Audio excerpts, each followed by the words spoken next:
everyone, welcome back to the Top 10s channel. India has been one of the largest auto markets in the world. There have been some good players and there were some that failed miserably in catching the attention of the customers. In today's video, we are going to see such 10 failed cars in India.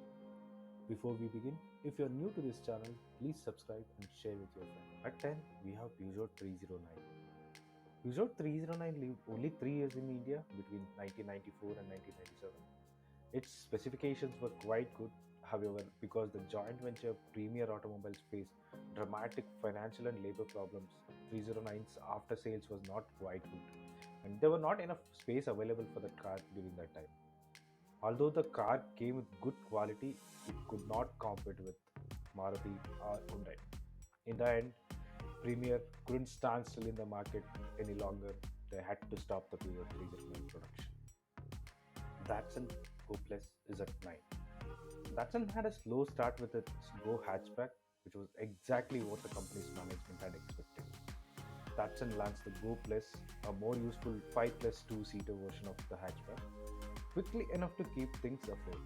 Essentially a 3-row version of the Go, the Datsun Go Plus was best suited for children in the last row. It had the same Go-derived 1.2-liter engine with 68 horsepower petrol engine, which was respectable for its size.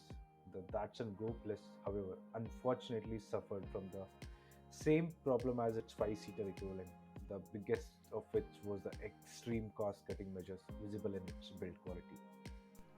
At 8, we have Mahindra Nuvosport. Mahindra had burned its hands when it introduced the Quanto subcompact crossover, a short and sub 4-meter version of the Xylo tank. Mahindra restyled this product inside and out and gave it a new name, Nuvosport, in an effort to revitalize it. Mahindra made an effort to present it as a more expensive alternative to the Quanto it replaced. It ultimately proved to be an even bigger failure than the Quanto itself, largely because of its odd appearance and poor driving dynamics. Chevrolet Enjoy is a top 7.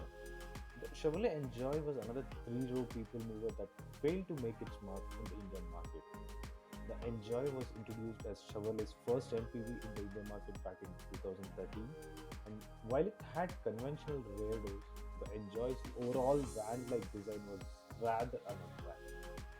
The Enjoy was launched in India with both petrol and diesel powertrains, but low sales volume resulted in the discontinuation of the Enjoy in the market.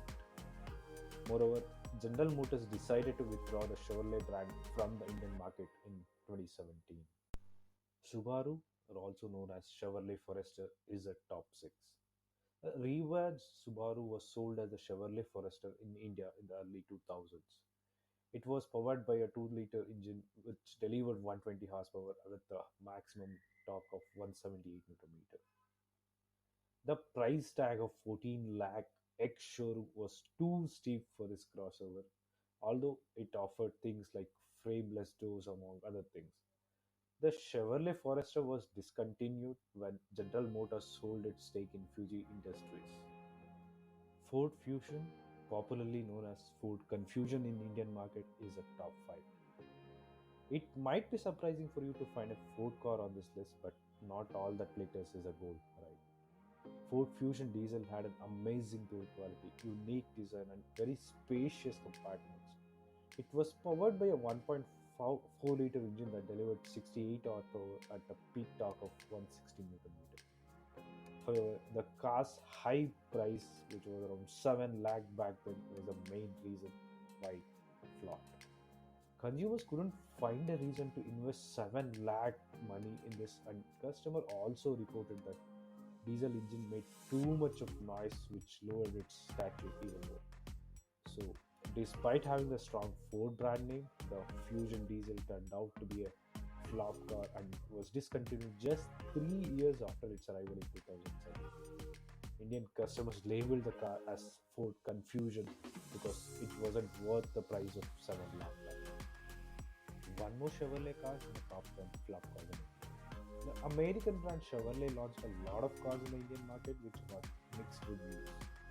Some were able to make an impact while many failed miserably. One of its biggest failures was the Chevrolet Sail UVA. This car was powered by a 1.2-liter engine that delivered 83 horsepower at a peak torque of 109 Nm. Also, the car was spacious and offered a comfortable ride to the passengers. Then you might think, what went wrong with this car? The main reason for its failure was its low pickup, poor acceleration, and also some customers complained heavy noise from its diesel. Also, it got a very tough competition from the likes of Maruti Suzuki Swift, Hyundai i20, which were ruling the Indian auto market at that time.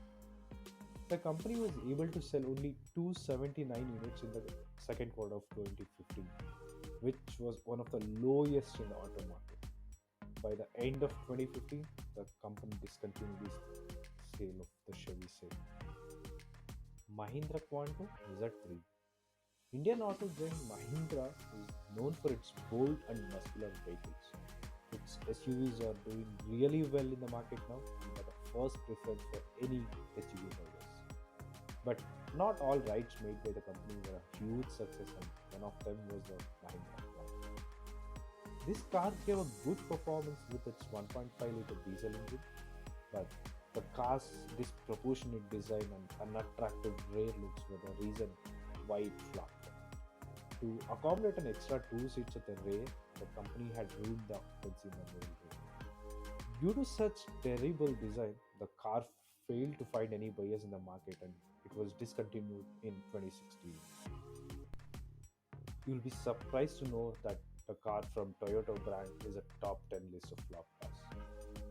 Just a few days back, before the COVID hit, the environment was our biggest concern. That is when people started thinking about electric vehicles, CNG operated vehicles, and hybrid ones instead of the conventional engines. One such hybrid is the Toyota Prius. A globally known car for a very low emission was launched in India, but it is sad to know that a worldwide successful brand and its successful car failed miserably to attract the Indian buyers. In fact, the first 12 months of the launch saw zero sales, and then one Prius was sold at last. Now you might be thinking why the Prius was failed in India. First of all, the price tag of 39 lakh and that too ex-showroom price. You might be a lot of concern about the environment, but your pocket might not think the same. This cost cannot be even recovered after driving the Toyota Prius for more than 10 years. And that's just the initial cost. The battery replacement is costly too. The best part is that due to such non-performing sales, there is always a shortage of the part. Suzuki Kizashi tops the list of top 10 flop cars in India. Kizashi is the only Suzuki car I liked so far, but it failed to make its mark in India. The main reason for its failure was the car's high price of 17 lakhs because of its arrival in India 2014. Despite having a good brand name and a powerful engine that delivered 175 horsepower, Kizashi couldn't compete with the D-segment sedans like Chevrolet Cruze and Volkswagen Jetta, which offered more or less the same features at a much affordable price. After many flopped attempts to revamp the summarized image, the Kizashi didn't turn out to be a good for the company. This car was Suzuki's second failed solo attempt to enter the Indian market after Suzuki Grand Vitara. Thanks for watching. If you like this video, please share and subscribe. Thank you.